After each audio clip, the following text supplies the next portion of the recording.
Assalamualaikum warahmatullahi wabarakatuh. Baiklah, saya Rini Setiawati.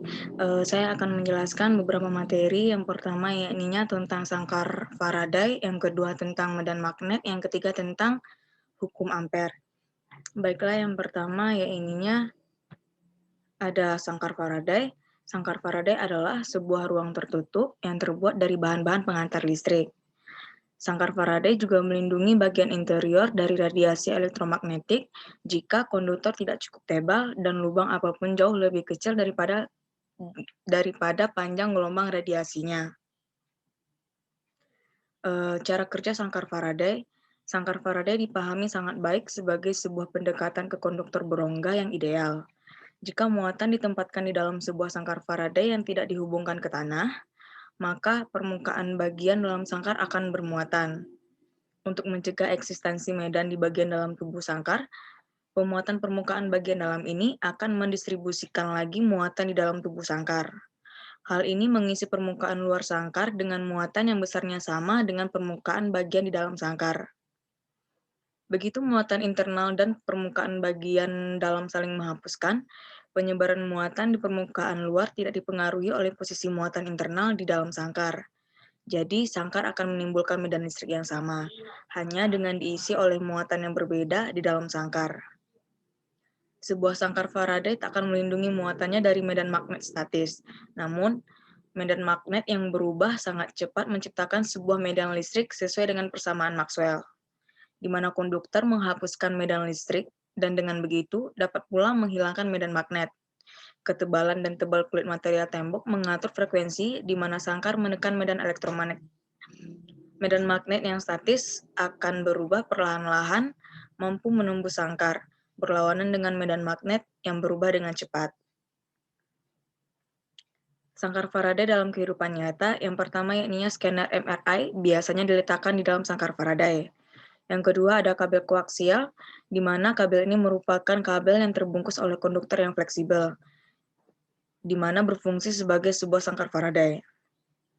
Efektivitas sangkar atau perisai Faraday tergantung pada panjang gelombang medan listrik atau elektromagnetik yang ingin dihalangi.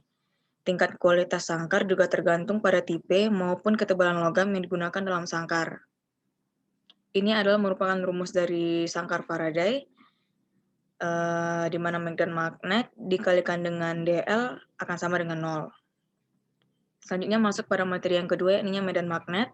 Medan magnet adalah suatu medan yang dibentuk dengan menggerakkan muatan listrik yang menyebabkan munculnya gaya di muatan listrik yang bergerak lainnya.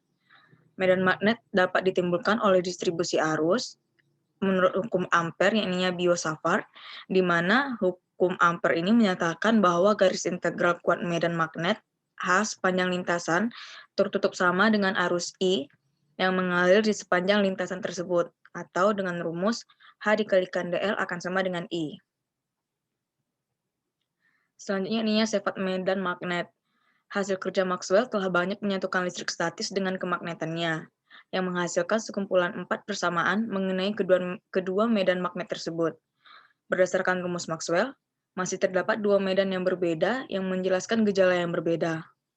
Einstein yang berhasil menunjukkan dengan relativitas khusus bahwa medan listrik dan medan magnet adalah dua aspek dari hal yang sama, dan seorang pengamat bisa merasakan gaya magnet di mana seorang pengamat bergerak hanya merasakan gaya elektrostatis.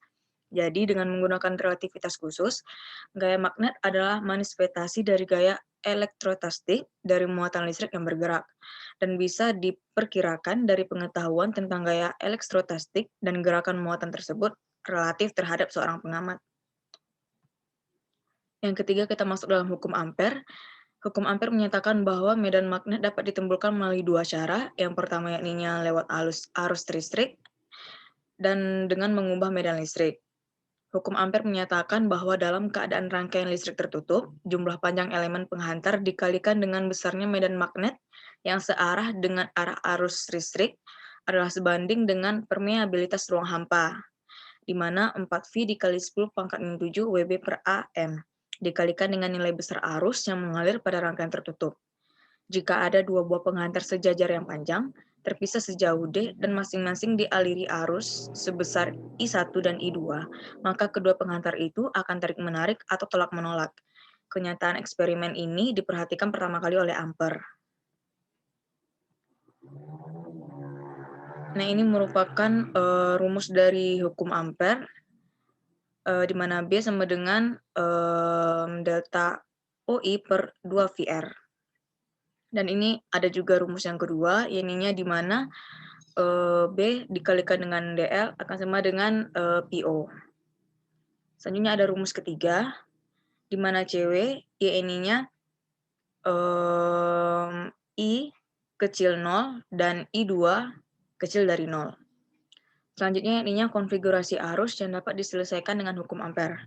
Yang pertama ininya kawat lurus tak berhingga, yang kedua bidang tak berhingga, yang ketiga selenoida tak berhingga, yang keempat ada toroida. Sekianlah yang bisa saya sampaikan. Assalamualaikum warahmatullahi wabarakatuh.